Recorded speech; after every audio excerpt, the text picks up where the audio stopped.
Hello and good afternoon and good evening, or namaste from the UK.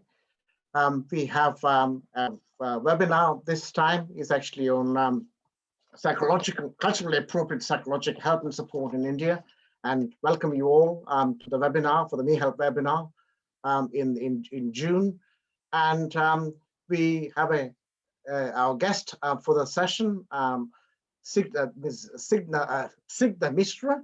I will introduce Mrs. Mishra in a minute, but let me just talk more about what we are trying to do in terms of the MeHeLP project and what the project actually entails in terms of mental health literacy in India. So let me introduce myself. I am Raghu Raghavan. I'm a professor of mental health at DeMontfort University in Leicester in the UK. And I lead a project funded by the UK Research Council on mental health literacy in rural and urban communities in Kerala, India. And why we are actually focusing on Kerala in this project is because of the fact that the Human Health Index of Kerala is in par with the rest of the so-called developed world. But the mental illness is pretty high. The prevalence of mental illness in India is very high in comparison to some of the other Indian states, according to the National Mental Health Survey of India. That is the reason why we are actually focusing on Kerala. So this project actually looks at mental health literacy from a culturally constructed perspective and how culture influences mental health help seeking. And we are actually using creative methodologies to actually engage with rural, urban, and tribal communities through the use of theater, films, and other mediums. So we have been doing this project since September 2018, and we are due for completion by the end of October this year. So we've also been linking up with a number of therapists throughout India, educational institutions and other NGOs throughout India in terms of communicating the message of mental health literacy and also engaging with professionals and NGOs to promote the message of mental health literacy. More importantly, culturally constructed mental health literacy, I must say.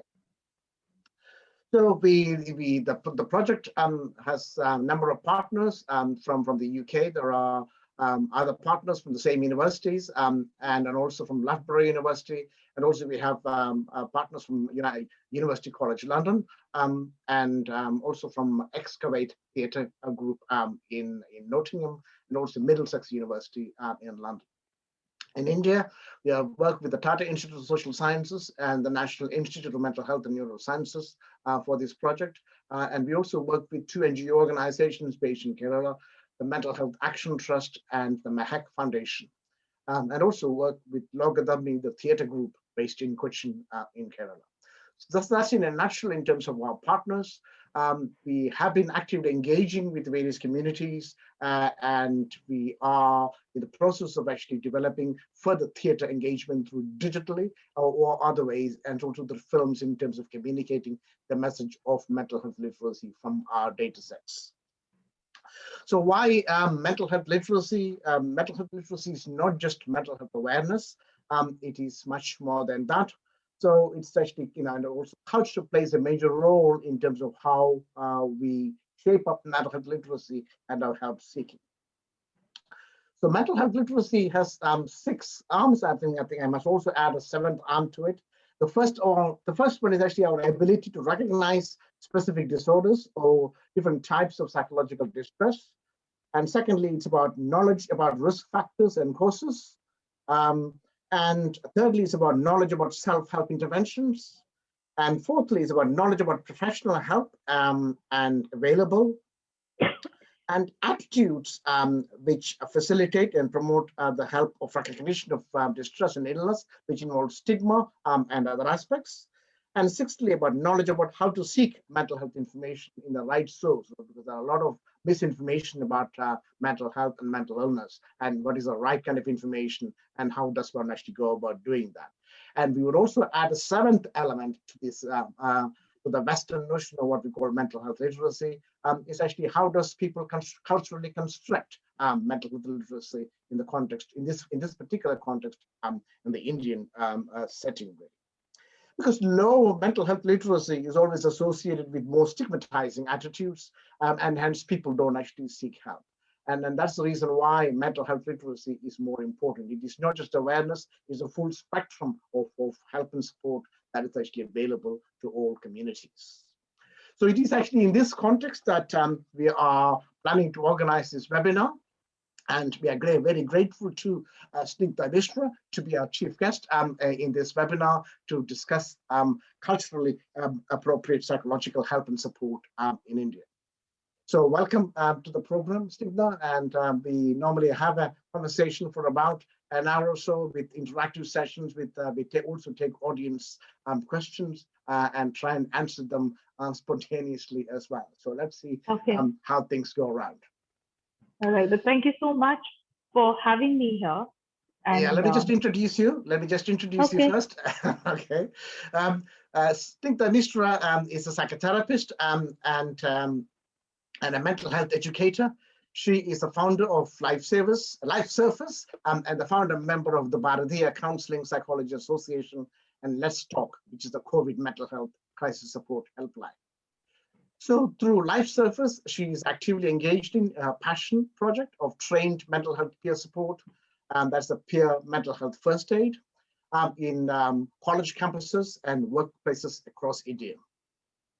She actively believes and works towards capacity building for improving mental health care gap in India, therefore focuses on community-based tertiary mental health support systems through training of laypersons in mental health support skills and education and development of skills in psychologists. Her core work areas are training of laypersons in mental health support skills and counseling, and psychologist education, and improving young adult mental health with a focus on upskilling mental well-being by enhancing emotional and behavioral health and psychoeducation, and improving mental health literacy, nurturing safe spaces, and providing trained mental health peer support, and improving help-seeking behavior. And she's also been, she's training and expertise in cognitive and rational emotive therapies and clinical hypnotherapy. Snigdha has training in CBT from the Beck Institute in Philadelphia, USA, and is a certified corporate responsibility trainer from the Indian Institute of Corporate Affairs under the Ministry of Corporate Affairs in India. Snigdha is an avid reader, a music lover, a passionate cook, and a social activist. She actively supports capacity building and awareness on gender equality and mental health. She runs a mental well-being YouTube channel to help build awareness on connecting mental health and quality of life. So a very warm welcome to you, Snigdha, to this program on our discussion, on active live discussion on mental health literacy and how culturally constructed mental health literacy would look like in the Indian context. So warm welcome to you. Thank you so much. Thank you so much for having me. Thank you. We will start with a kind of a 5-minute pitch from Snigdha about the culturally appropriate psychological help and support in India. So over to you, Snigdha. Okay. Thank you, MeHeLP, and thank you, Dr. Raghu, for having me here. And what I should start with is that when you look at mental health as a concept, we ideally, in normal conversation, when we speak of mental health, we immediately jump to concluding it to be illness. We conclude and identify with psychiatric help, with medication, with institutionalization. We use derogatory terms like pagal, mad, and whatever other colloquial local language one may use to say that someone's gone crazy. Okay, you've got bonkers, or you've gone cuckoo, whatever you want to call it, right? Now, the idea of mental health, as you rightly said, is a lot more, right? We all know that mental health is a huge spectrum which involves a lot of our relationship, how healthy our emotional health, our behavioral health, how we relate to the people around us in terms of work, our family system, whether we are able to lead a productive, reasonably happy and rational life, you know, in different significant areas, be it how we identify politics, how we identify our work, our social interactions, and our our economics. When I say economics, it means, not just nation building, but the idea of your community, what you're able to contribute or not, and how, and so on and so forth. And then, yes, one part of it is, the illness, which is, of course, diagnosable medical illnesses that come, as we call it, as mental illnesses, right? But that's a small part of it. There's a huge gamut of it that involves people's interactions. And when we talk about people's interactions, it is impacted by the region, the area where they live, whether, let's say, whether they're living in Gurgaon, which is urban, or whether they're living in the outskirts of Gurgaon, and small pockets in Gurgaon, which are not as urban, or whether they're in rural UP, right? Or which city and area of UP they are in, or whether they're in Kerala, or whether they're in Maharashtra, or a tribal MP or Chhattisgarh, right? So all of this will impact what their mental health is. Okay, I'll give you a very, very interesting thought that I had this morning, and I wanted to write about it, but I wanted to research before write. But I'm going to state this here because I think it's an appropriate example that we talk about workplace mental health. But when we look at it, and again, this is what cultural appropriateness means, that when you look at it, in India as a nation which is so wide, and you have all kinds of working cultures here, you're looking at a corporate culture of workplace. But what about the blue collar workers? What about millions that work in our factories, in our PSUs? Right? What does accessible mental health care mean to them? And forget accessible mental health. What does understanding, or what does mental health literacy mean for them? Would they ever be able to go and seek help if they don't even identify and know what it means to have depression? Or whether what they're experiencing is substance abuse, right? Why? Because in some parts it's acceptable. For example, I remember I was very young when I'd traveled to Bihar, and Bihar, they drink tari, right? And that's their local drink. That's the local alcoholic drink, which comes from a tree, right? And depending on what time of the day you're picking the fruit up and how you ferment it, how you're using it, it becomes alcoholic or non-alcoholic. But that's their staple drink. And that's huge over there, and a huge substance abuse problem. But because it is culturally appropriate for them to have tari, and a lot of them are not going to their work, they're missing out on work, they're going back home and probably beating up their wives. Domestic abuse, we know by research, is more in households where there is no substance abuse, right?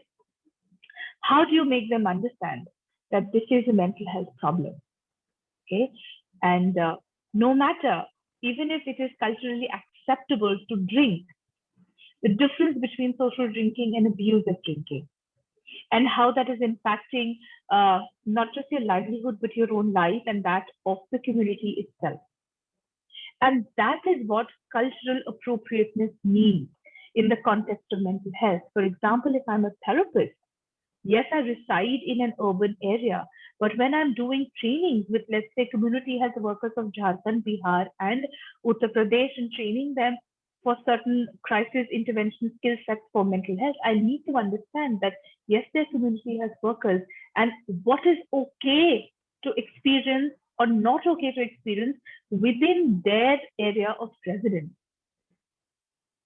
How religion impacts their conversation, how gender impacts their conversation, and therefore how their existence within their communities impacts their mental health. And that is what being culturally appropriate means. And I often say this, that I have been born and brought up in an urban setup, and so have my parents.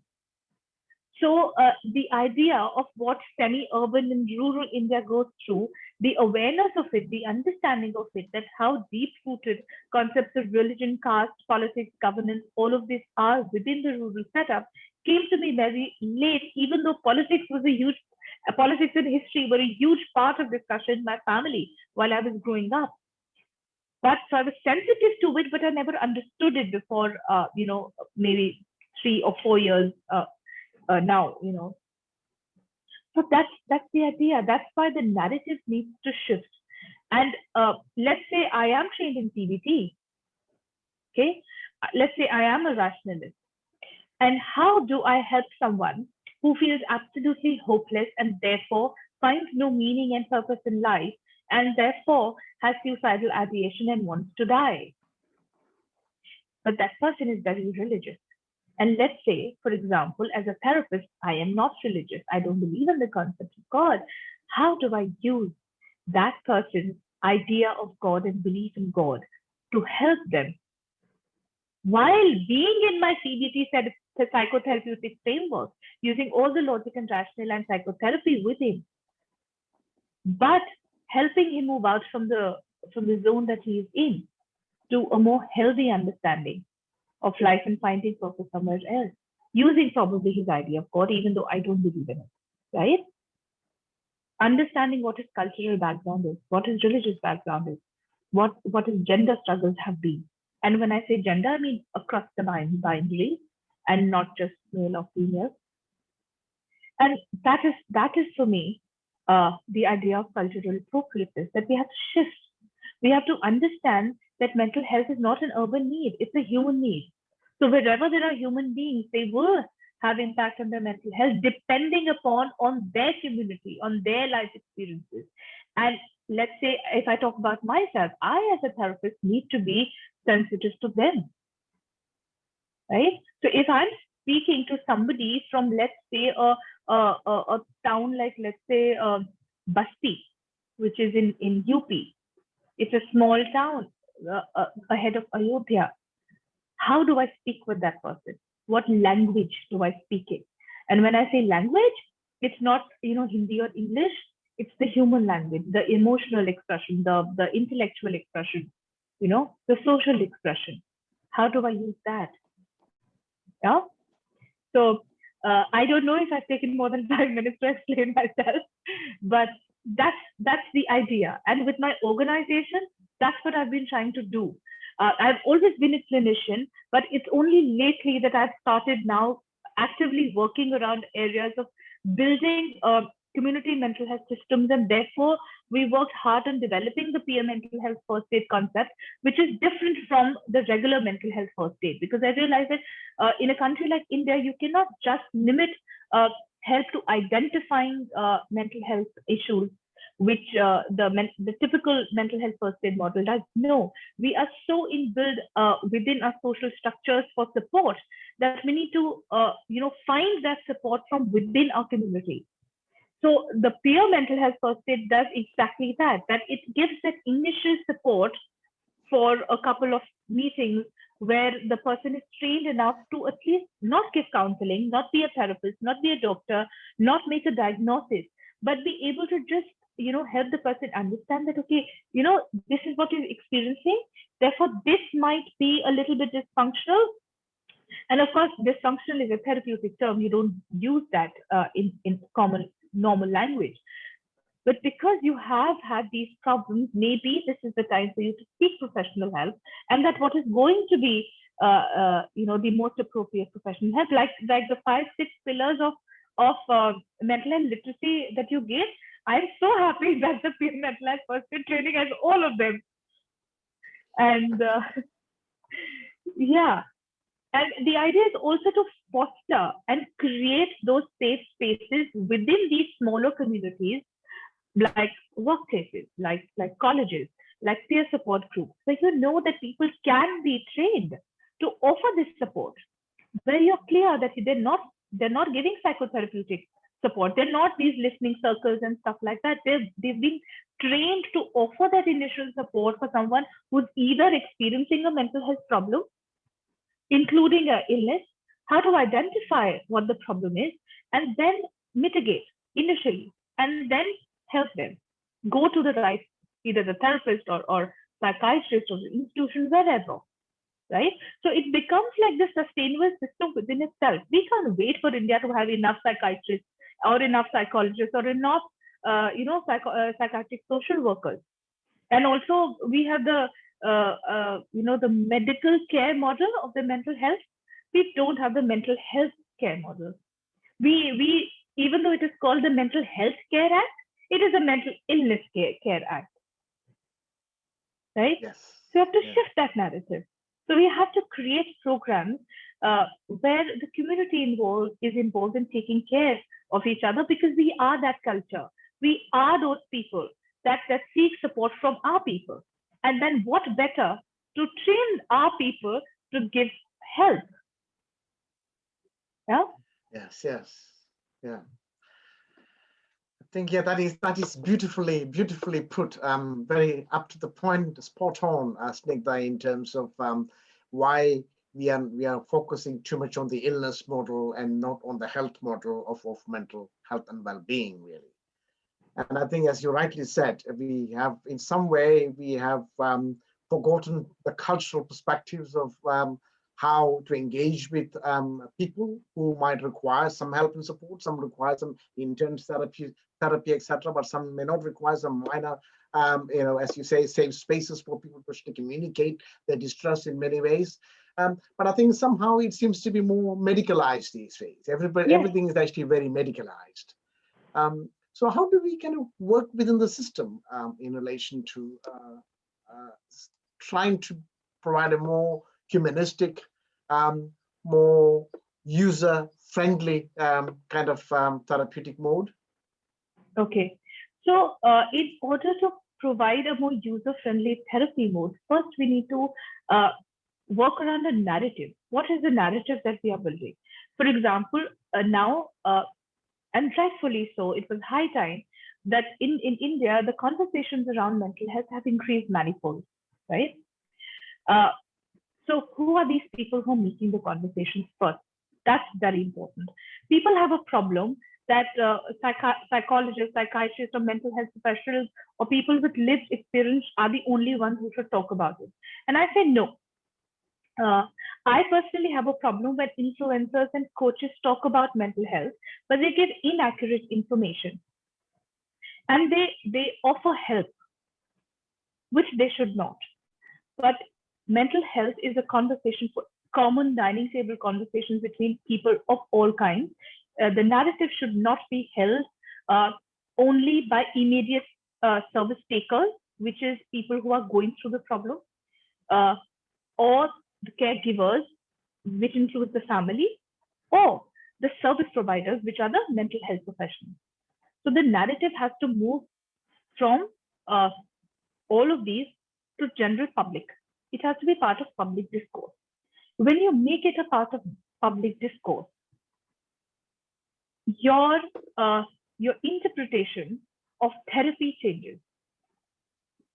Okay, and I'll tell you how that changes. If I, not if I am, I am a hardcore feminist. All right. Anybody who talks to me within maybe half, if they can bear to spend half an hour with me talking, they will know that the couple of things that I'm deeply passionate about life in, which is, and through my narrative, they would know that, okay, I'm a feminist. I enjoy food. I am, let's say, crazy about my Avdi style of biryani and korma. Or let's say I'm a makeup junkie, and I'm insanely passionate about the work that I do. I can talk about mental health from hours together, and I'm sure it's very apparent to everybody who's listening. Now, this is what you hear from me, about me, and interpret from me during my conversation with you. How do I, as a therapist, then interpret, let's say, the same thing about someone who's sitting in front of me? And I tweak my therapy or my understanding of a westernized form of therapy and use that on the person. How I develop, depending on the need of that person, my own interpretation of that therapy to help the person. It doesn't mean that I'm going out of context of how maybe CBT works or RBT works or hypnotherapy works. No, but I have to shift from how the model developed and the cultural setup in which it was developed to how I'm going to use it with my population, right? Yeah. And that is where cultural therapeutic shift needs to come. And that can only come when I'm sensitive and I look at it from the humanistic perspective and not from a treatment perspective. Because when you look at treatment, you're looking at a set of symptoms and a set of diagnoses and how they interplay in the person's life, right? I hope that does answer your question. It was a very, very lengthy answer. No, I I hope think it does. yeah, I think it's important. I think you put the therapist's perspective quite very well in terms of how the therapist must be actually looking at those things and addressing those issues. You also touched on an important point of about the public discourse on mental health, Yes. which is I think is mostly important, not just in the Indian context, also throughout the world from the global perspective as well. Because we only see the negative images of mental illness or mental health conditions, not necessarily the day-to-day things that everybody goes through. We all go through the stress and trauma on a day-to-day basis, morning and afternoon and at night. But I think it's one as to how one survives and how one comfortably travels through those stress and strain is what constructs the mental health of oneself. And I think the public perspective is that obviously you only look at the extreme cases of illness mode, and I think it's important that we have the public what is called the public health services. I think there should be a need for a public mental health service in the Indian context and also from a global perspective as well. What are your thoughts on that? I quite agree to it. We've been in India trying to build that since the 1980s. We have the national mental health policy, we have the state mental health policy and the state chapters and stuff like that. But I am very, very unsure actually of what's happening again at the ground level. Okay. And why again we need to shift it. I'll give you a very small example. While growing up, there was this Amitabh Bachchan and Amjad Khan movie called Yarana. Okay, very, very famous movie, amazing songs, R.D. Burman, Kishore Kumar, whatever. And there was a scene, there's a part in the movie where Amitabh Bachchan goes to a mental institution, right? And I don't know how many people remember that movie. I do. We love that movie as children. Now, and I'm also giving this example because MeHeLP works through cinema, through art, and through theater. And these are pleasurable activities, right? Watching a movie is pleasurable, listening to a song is pleasurable, and that stays in your head, and that's conditioning. It's also cultural, and it comes from cinema, it comes from a song. So Amitabh Bachchan is an institution, and what does the institution look like? As someone would say, pagal, crazy people live there. So there are bars, and it's like a jail, and there are people who are behaving weirdly, and screaming and shouting and violent and this, that, and electric shock and stuff like that. And not just in that one movie, in a lot of movies, right? When you see that, you accept that because you don't know any better. You haven't been taught any better, and you don't even know where to look for better information, because that's the narrative that has been shown to you and built in front of you for many, many years. So you're not literate enough around it, right?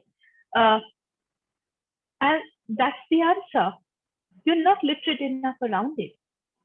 So when that happens, there is a mental health policy on what you can and cannot show on television.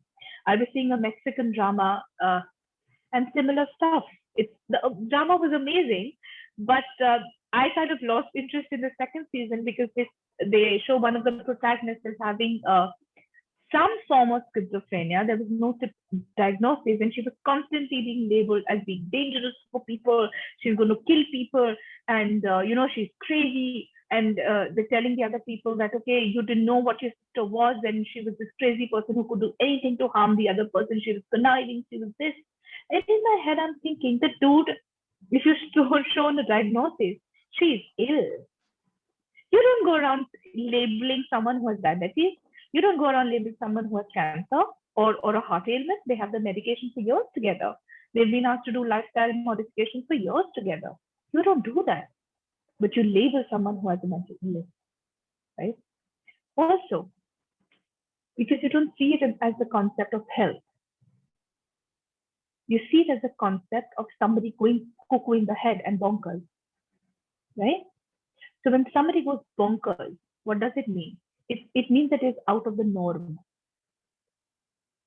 So when you talk about the public health system, so the public health system needs to have programs on awareness like we have on HIV. India, the HIV program in India, the tuberculosis program in India, the polio program in India. I mean, come on. We won over polio. We're doing some amazing work for HIV. Do you think we as a nation are incapable of talking about mental health? We are not. We are not incapable, but we're not doing enough. Yeah. We're not putting it in the right perspective and putting enough effort on it. Yeah. I think that's maybe rightly said in relation to many of the things in terms of public health, and also why we don't actually equate mental health and mental health conditions in relation to some of the physical context and health as well. So, but I think from a wider perspective, it's there are lots of myths around mental health conditions and not about mental health, because people don't know what the mental health is all about. Yes. They know more about the mental health conditions. Maybe they don't. By speaking to many of the students in India, I talk about what is mental health. They tell me definitions about what is mental illness. So that which means to say that people don't know what is mental health. Yeah, or they Google quickly the WHO definition.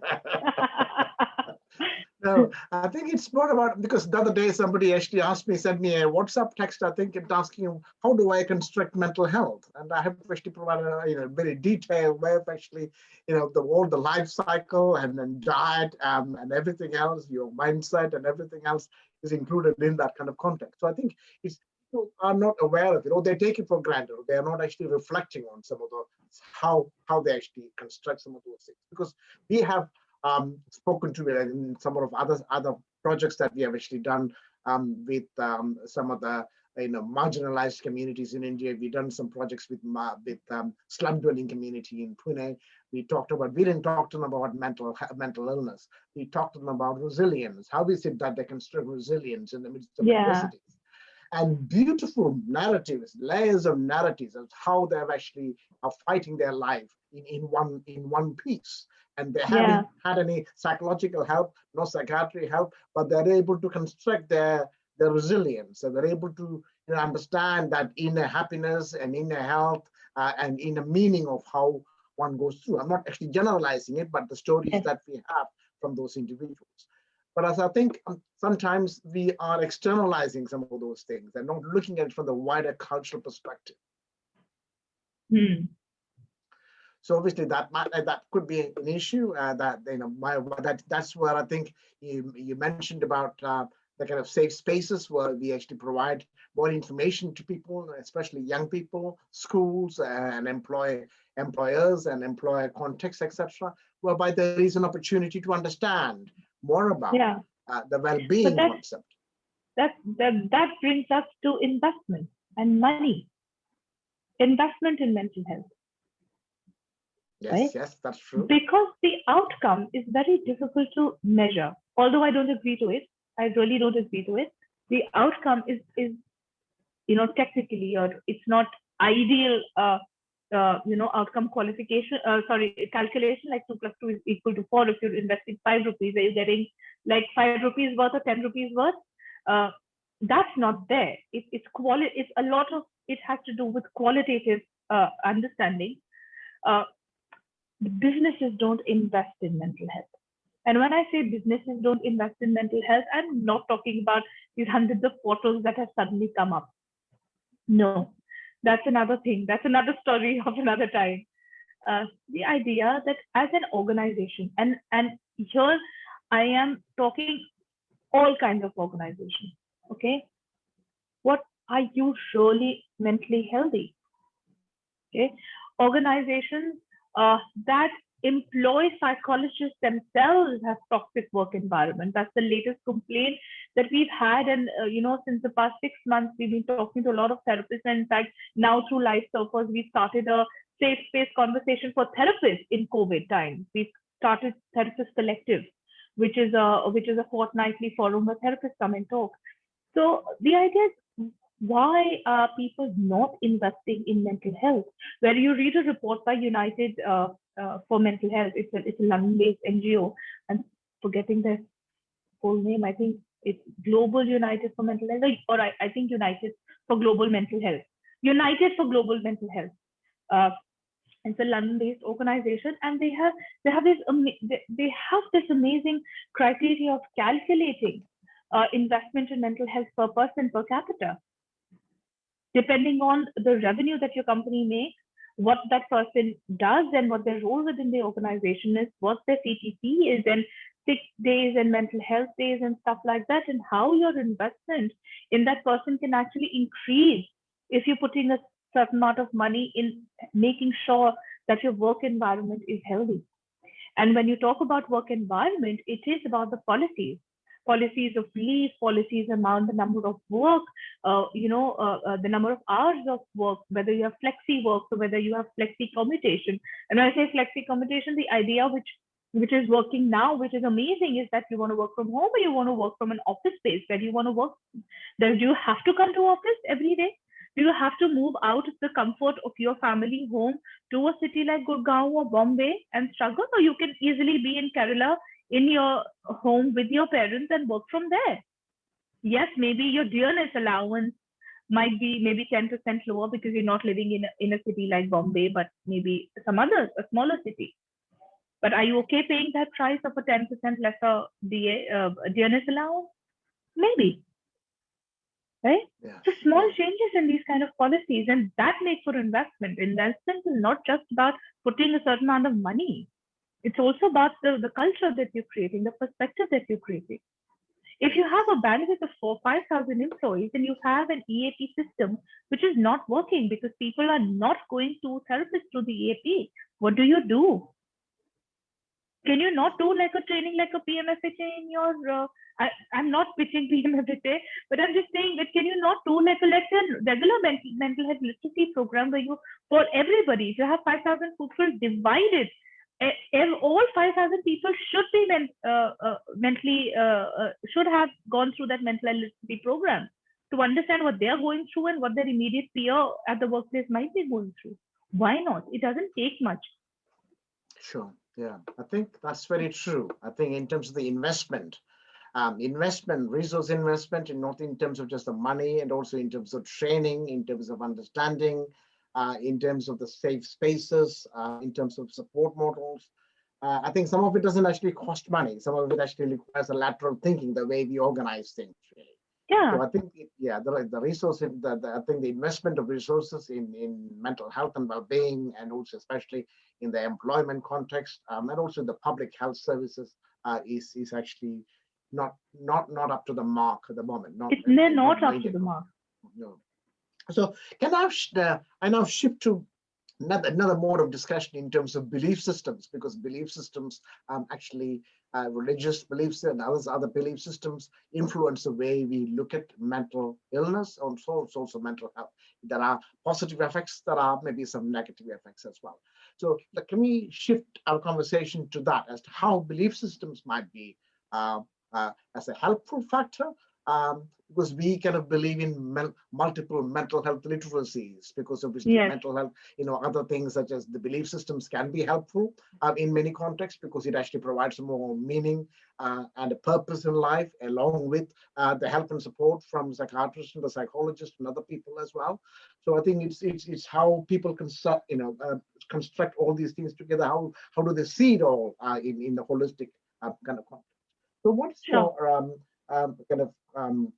your thoughts on that? And after that, I think we will take some questions from the audience immediately after that. So if there are questions related, then please do raise your questions in the Q&A chat box. So of course, your belief systems do play a huge role, and India is generally a very highly religious nation, right? So hope, okay, is related with God.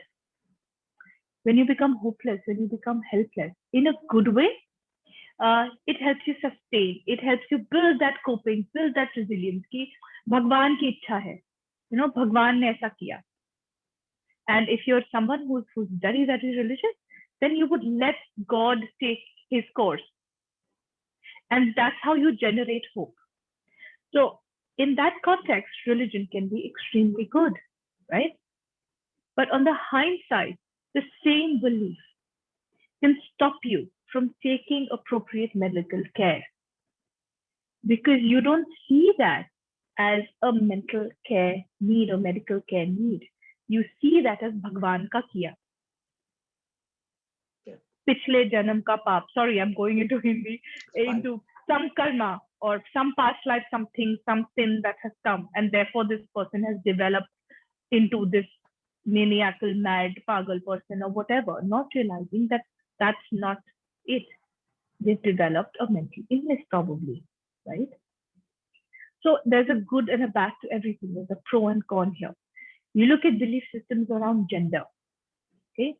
Like, let's say in urban area, there's a lot of conversation now, happily so, happening around gender mental health, including men and women mental health, and that across binaries, right? Yes, there is still a lot of stigma. We're still a patriarchal system. We still are very, very negative and extremely hostile towards the LGBTQI community. But yes, there's some change that has happened over a period of time. So again, coming to gender, it's acceptable that women are vulnerable, okay? Because they're seen as these, entities to protect, and they're fragile, and because they're women. Well, and what then it does is, of course, it's extremely impolite to label and judge women as that, because it's a human thing. It's not a woman or a man thing. What it does is it looks down upon women who are independent and who are strong and who are ambitious, and who would typically be termed as she is the man of the house. She doesn't need to be the man of the house. She's just a woman. You don't need to be a man to be ambitious, right? So you are invalidating the human experience. And you do the same to a man when you say that he cannot be vulnerable, that he has to be the strongest person, right? He has to be the pillar of support. He can't cry when his father dies. Boys don't cry. Or, men are aggressive, the boys are going to be boys. You're not letting them develop as human beings. You're curbing them because you're identifying them in boxes. And the same thing you do with any other gender. A boy is supposed to be a boy, could not wear a skirt. Now, even he's a boy, he identifies as a boy, but he likes to wear a skirt. Now, you look at southern India, where lungis, right? Almost like a skirt. You come to a culture in Bihar and UP, lungi becomes a tehmad. It's that checkered thing, a piece of cloth that you wear almost like a lungi. It's called a tehmad, Then the style of sari wearing that the women wear down south, you remove the palla from it and it becomes a dhoti for men, right? So if we give logic to the belief systems, we will identify whether these belief systems are rational and helpful, or they're irrational and we try them and change them. right? So yes, belief systems influence our health seeking. They influence how we look at people. They can be productive, and they can be utterly thwarting for not just individuals, for communities to grow. Yes, And that's right. that's why when we talk about mental health, we need to talk about mental health and not mental illness. Exactly. We have Exactly. to depathologize conversations, deconstruct the notion of illnesses from it, and we have to look at it from a human experience and quality of life experience. And when we look at it from a humanistic and quality of life perspective, then all of these things come at play. And the illness is moved out. Not that it is invalidated. No, of course it is not. But it is not just about the illness. So you have to move out from the illness conversation. And you have to move out of no harm against policymakers and psychiatrists, absolutely not. But you have to not just call policymakers and psychiatrists for discussion. You have to call therapists, you have to call people with lived experience, you have to call caregivers, you have to call civil society for discussion on any panel that happens around mental health policy, health seeking. And that's how the narratives are going to shift. Yeah, I think so, very much so. I think that's where culture and cultural heritage actually gives a lot of meaning for people.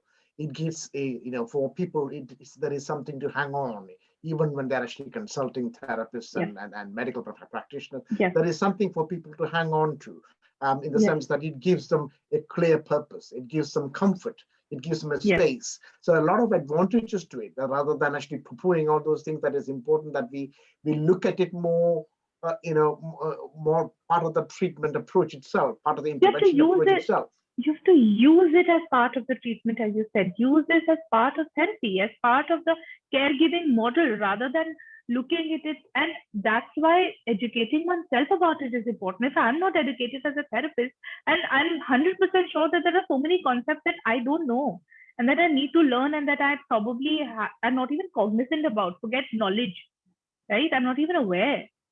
And that's where that role of cultural sensitivity comes in. Yeah, and also from the therapist side, sorry to interrupt, from the therapist perspective, also is for the therapist to actually have the confidence that to actually to explore some of those cultural perspectives is also very important, because the therapist is actually saying that the culture doesn't play a role, then obviously they don't actually go into those kind of realms. In the West, we have a concept whereby many of the psychiatrists and psychologists, they stay away from the cultural thing. They purely concentrate on the symptomatology, but then they miss the story. They miss the story about the person. They will. They're bound to miss the story. They're bound to miss it. Yes, they're that's bound right. to miss the story. Yes, that's exactly. Yes, that's right. I think we need if to you bring don't that. recognize it, you're going to completely miss it. And how the culture is involved in making the person who they are is part of their being. Yeah, it's part of who they are. You cannot dissociate it. Yeah, and that's exactly what my actual problem is with looking at it from a medical model. And anybody who looks at it from a medical model is going to have this problem. It's plain and simple. Yeah. I think that's why we have major issues purely focusing on the symptomatology and not looking at the person as a whole, person with a family, and there are issues around the person. I think we need to look at very much from a holistic perspective. I'm not going into the psychosocial dimension, more holistically. Is the only word that I can actually find that there really. So, there are some questions that has actually come up from our discussion. I think the second one, we do not provide a certificate. I'm sorry, we can't provide a certificate for this webinar. But second question by Ajay Chandra, has the NMHP 2017 and DMHP been forthcoming for private-public partnership, especially in the rural pockets of India? Could you throw some insight into the field? Can you repeat the question, please? I lost it there, so I didn't hear. It's actually in the Q&A box. In the chat box? Oh, it's in the Q&A box. Yeah. Oh, okay. Has forthcoming for private-public partnership, especially in the rural pockets of India? Actually, I am not too sure about whether the district mental health programs or the national mental health program talks about public, partnerships, private-public partnerships. But I'm sure there is bound to be, because in a population like ours, it cannot function solely on the systems that the government provides. Now, of course, what the program states is that there has to be a certain number of psychiatrists, there has to be a certain number of psychologists and stuff like that at the district level. But when you go to a district hospital in an OPD there, you would know what it means. When you go to a tertiary healthcare center, you would know what it means. So having it on paper and actually, implementing it and then monitoring it and then seeing the impact are completely different. So there needs to be a public-private partnership, because without which you cannot function. How are you going to provide help to so many people? How are you going to provide? Where are you going to get the psychiatrist from? Where are you going to get the psychologist from? Right? You can't rely on one psychiatrist sitting in a small town somewhere in Madhya Pradesh to cater to, let's say, whatever 10 districts. You can't do that. How is it possible? And then let's suppose there is diagnosis of, let's say, 10% of the population and severe mental illness diagnosis. How are you going to treat them? Yes. Yeah. Yeah.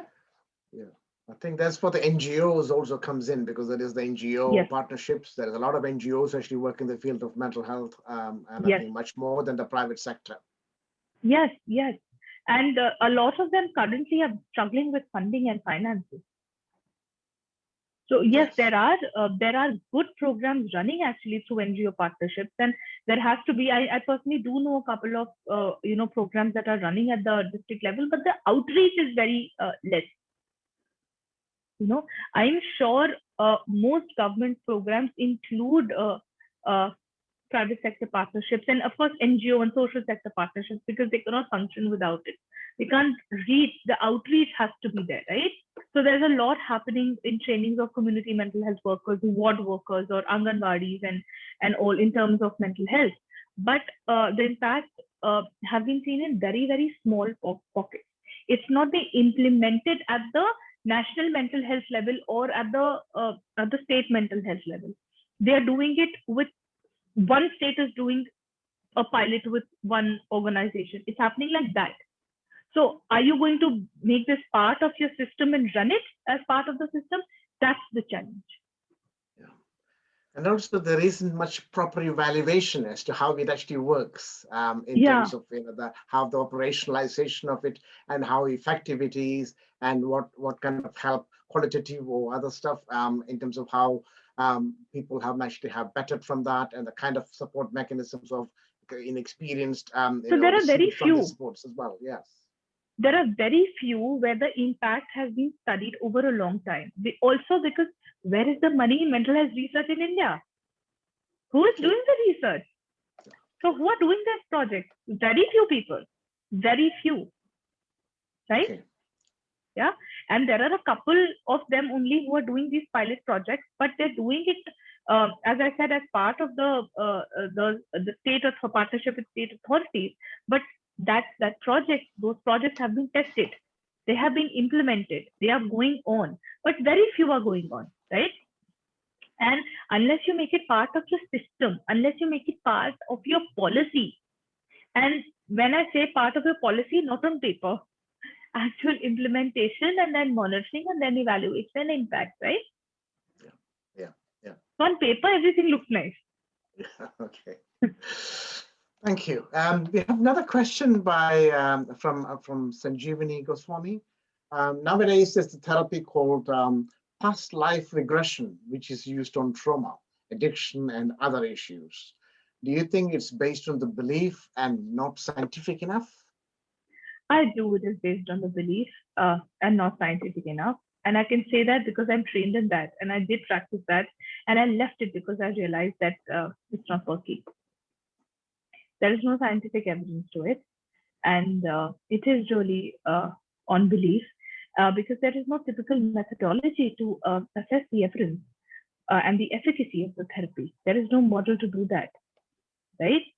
And a lot of the times, someone who's had trauma or abuse or whatever comes devastated post the therapy, right? Because there is no in most psychotherapies there is heavy research evidence based on why someone is saying what they are saying. There is an entire system around understanding the beliefs around it and how you modify that. And look at anything. Look at the concept of shema in shema focused therapy. Look at the concept of CBT or REBT, or when there was no CBT, it was CT and BT, and how it came together. Look at now mindfulness based therapies. Look at ACT. Look at DBT. They are all very, very heavily research based. That if this is the protocol you're using, this is the most likely outcome if you follow these steps. These therapies like Pasa do not have that. Okay, and psychologists, yes, are learning that, but so many non-psychologists are learning that. So they don't know about trauma. They don't know how trauma changes the body and the brain. They don't know the connection between, the somatic and how it is psychosomatic. They have a concept around psychosomatic, but they don't know, they don't know how your brain wiring changes with trauma. Yeah, right? So, very long answer again, but I think I had to. Thank you for that. We have another question from Usha, talking about India is a collective society where emotional and social support is very much integrated. Can the strength of our nation culture be used for enhancing mental health? I thought that's the whole point of what we're trying to do. Yes, that's the whole point of the conversation that we've been having. Yeah. Yes. Let's use this. Yes. Sorry to interrupt. No, you were saying, please carry on. Yeah. So I think this is actually, that's the whole point, because that's how we incorporate that cultural belief systems and how we incorporate that into the kind of therapeutic modalities, and also enabling people to be more aware of things, enabling professionals and therapists to be more aware about the culture as well, and how to use the cultural models and cultural psychological models. I'll give a small example to make this better. So, like you rightly said, we thrive on our social support system. Okay. Now, this was my personal conversation with somebody. I was talking about depression, and they said, "Hamare jaise, in homes like ours, we don't have depression." Okay. Now, this person had their first cousin who died by suicide. Right. Of course, a mental health issue. Only if they knew the signs, only if they acknowledged it, she might have got help at the right time, and she could have been saved. Right? Now, where support is imperative, the idea of this ideal family vis-a-vis the inability to have any mental health issue, of course, is inaccurate, and it is a dysfunctional belief. But if you use the family system and you educate them about mental health and identifying the signs and symptoms and how to be supportive, you're done. You're not just lowering the stigma. You're providing them a safe space. You're providing them a safe space. You're opening doors for conversations. You are fostering help-seeking behavior. You're encouraging help-seeking behavior, and you're also helping them seek the right kind of therapy. Right? So it's a lot of things that's happening together. If we just change the narrative, improve our conversations, and have more people talking about mental health, including therapists. Yes. A lot of the therapists don't talk about mental health. They talk about therapy. Yeah, that's right.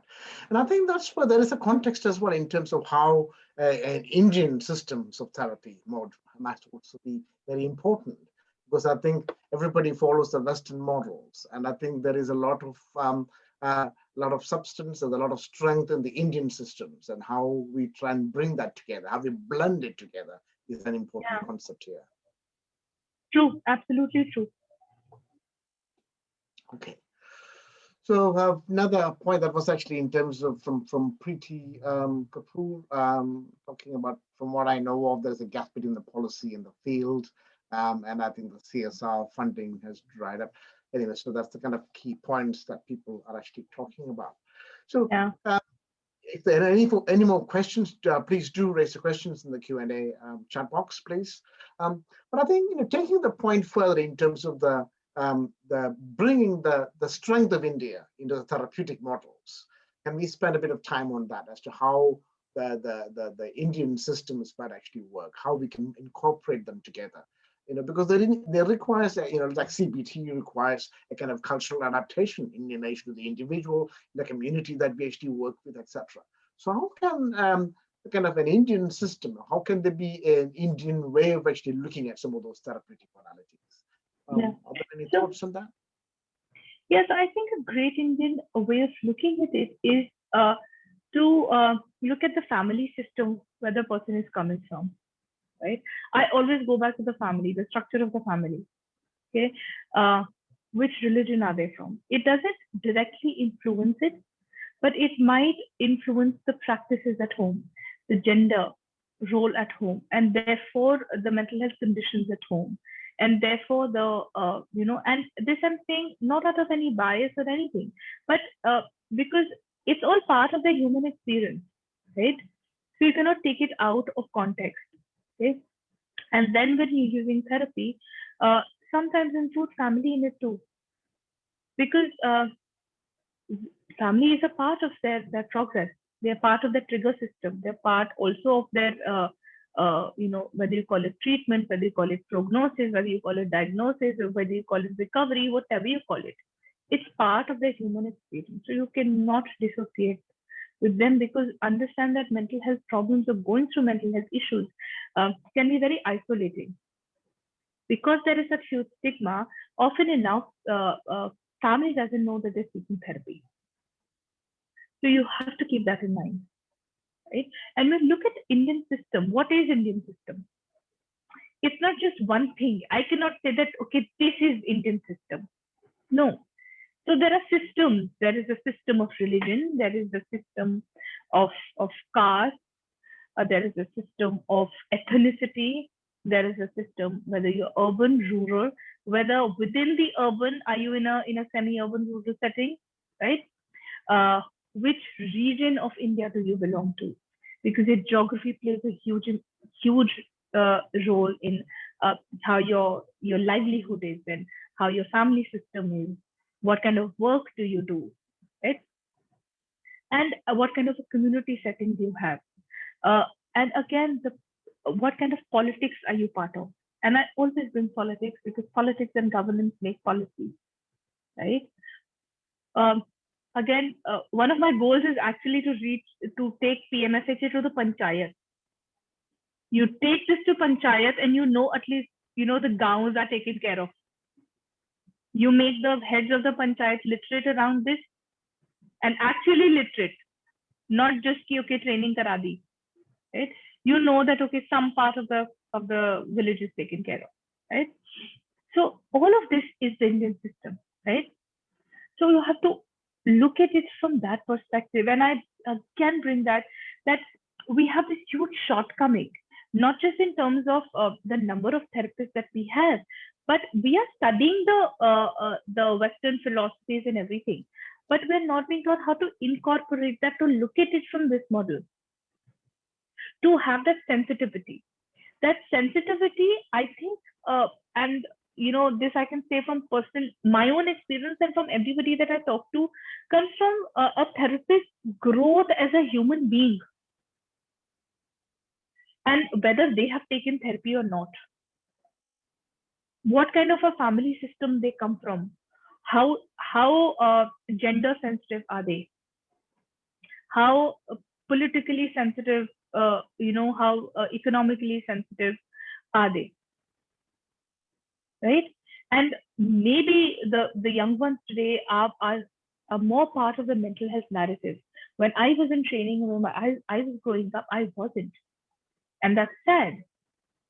And the people before me surely haven't, because when I speak with a lot of them, I feel very, very sorry. Right? Maybe they didn't have the avenues, maybe there wasn't enough research or conversations around it. I don't blame them, but I feel sorry that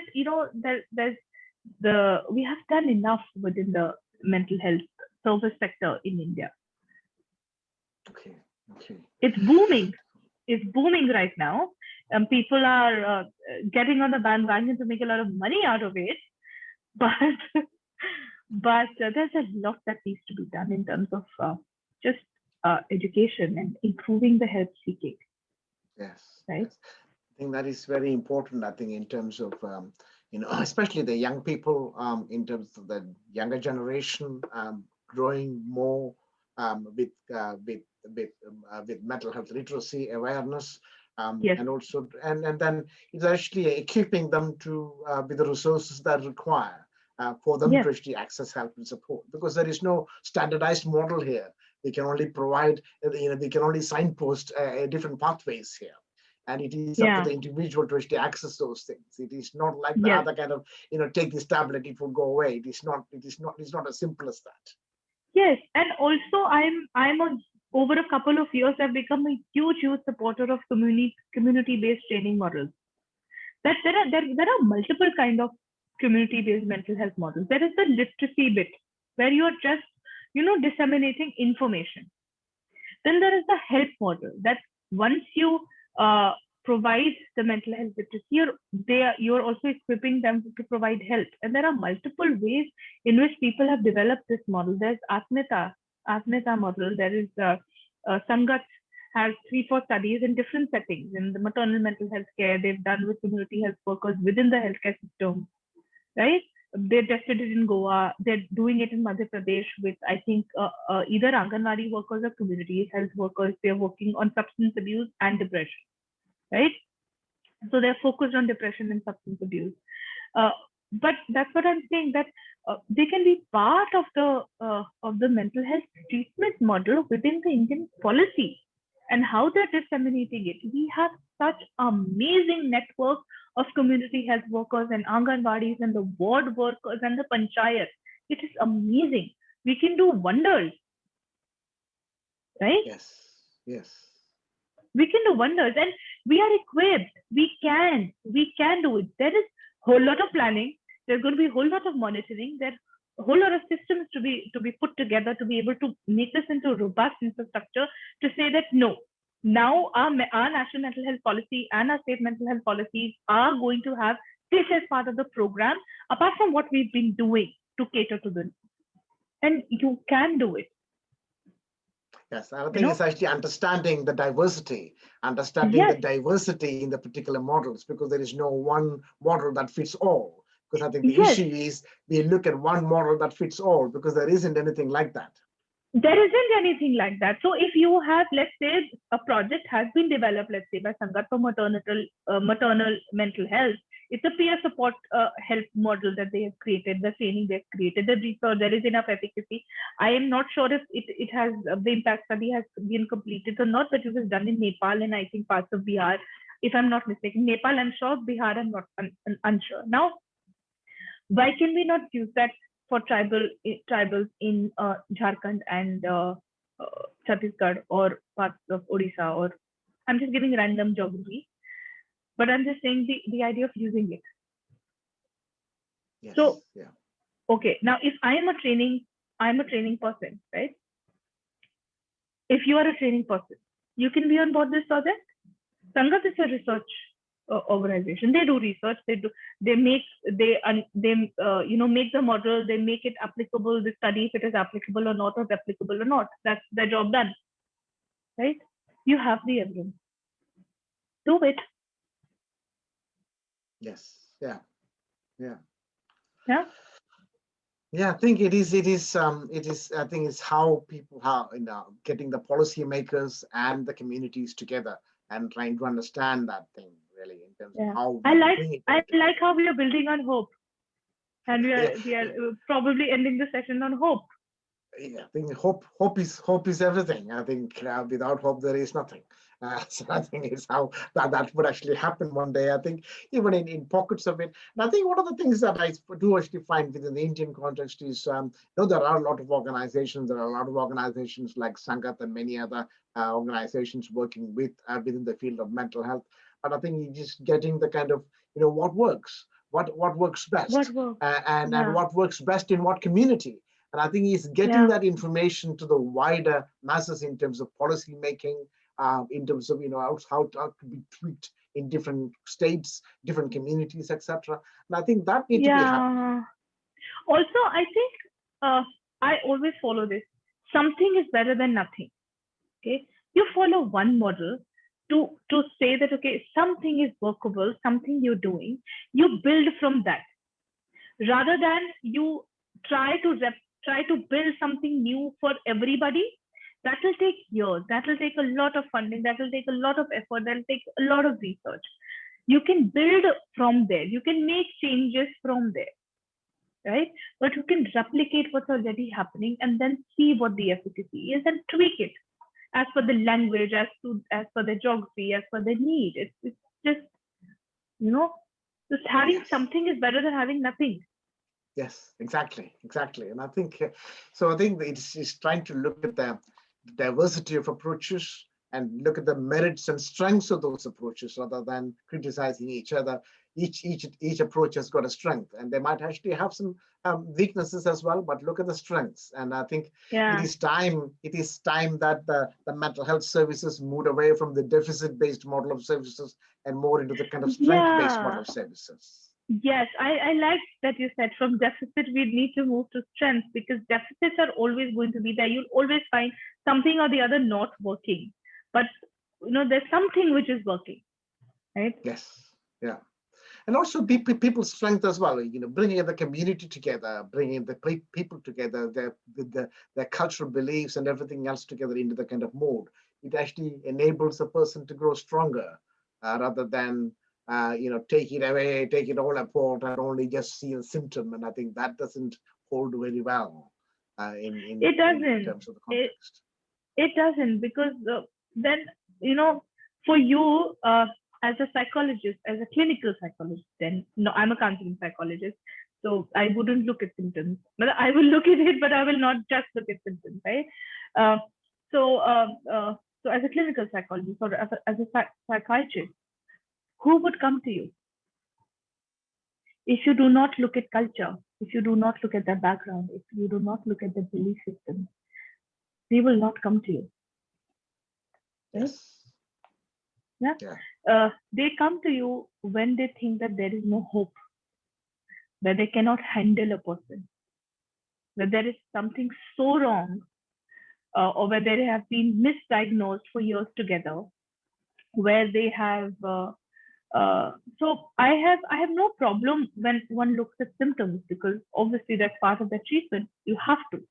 But I have a problem when they only look at symptoms, when they don't look at the development of the systems or the symptoms or maintenance of it, and also where this person is going to get the treatment from. Let's say that you are looking at symptoms, but is the treatment accessible? Where is they going to get the medicine? Where are they going to get the therapy from? Is therapy affordable for them? Do you Yeah. have that as part of your system to be able to give that person therapy, right?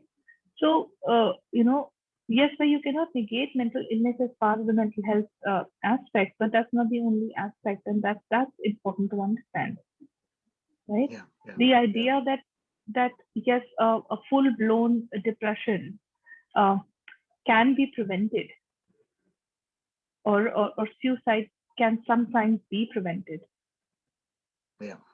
Yeah. right? I think it is. It is how we can work. We need to work with the policy context and also the wider narratives and diversity of approaches that might be actually happening, and seeing what works. More small scale research in relation to how those therapeutic modalities will actually work, cultural adaptations of those therapies, and also how culturally competent the therapists are and actually in exploring some of those concepts is very important. Yeah. Therapeutic skills of therapists is another story. The kind of education that we receive is another story, and how much we have to years we have to spend in training ourselves is another story for another time. Yeah. So let me draw this to a close in relation to, it's been an excellent discussion with you, and we covered a number of very valid, including the policy points in terms of the how the culture is a key factor, both in terms of how the person constructs their narrative and how they report those to the therapist or other professionals, and how the family environment is actually very important in this kind of context, and also how employers and the whole field of employment and how they need to be very responsive to helping their employees in creating a safe space, and also providing much more intense support and help as and when required. So I think there is also the kind of the strength of the Indian ways of actually looking things in terms of its culture, in terms of the belief systems, and how that could be absorbed into the therapeutic modalities, which I'm sure many people are actually doing. But I think you just get making it more popular in relation to its effectiveness, and how it might be more helpful for people in many rural communities or urban communities or tribal communities, etc. So I think it's been a pleasure talking to you to explore some of those concepts, and I think this is just the first bit of conversation that we have. I'm sure we'll go into some of those elements much more deeper, maybe in a different context. So it's been my pleasure to, thank you very much for coming on board, and thank you very much for having an honest and frank discussion about the therapeutic modalities and the policy issues, and some of the ways in which we can better with the help and support without having too much financial resources, and how we can tweak it and build on the existing strengths, etc. So it's been a pleasure, Snigdha, to actually talk to you and for your views on this theme. So many thanks for coming on board with all the viewers. The program will be recorded and be streamed on Facebook as well as a recorded version. So please do follow us on MeHeLP Facebook page and MeHeLP Twitter pages. So be interactive. And I know this is a difficult times in many states in India because of COVID. So our thoughts are with you. And keep well, keep safe, think positive. I mean, think positive in the best sense of the word, so that things will get better sooner. And I think it's important that we visualize beyond the COVID context. Life has to go on, but I think we have to visualize beyond the COVID context and try and see how mental health, how we can help people with mental health narratives, and also how can we mainstream mental health conversations in the wider the Indian context. So thank you once again, and speak to you soon. Thank you. Bye-bye. Okay. Stay safe, Bye-bye. everybody. Thank you. Bye-bye. Bye. Bye.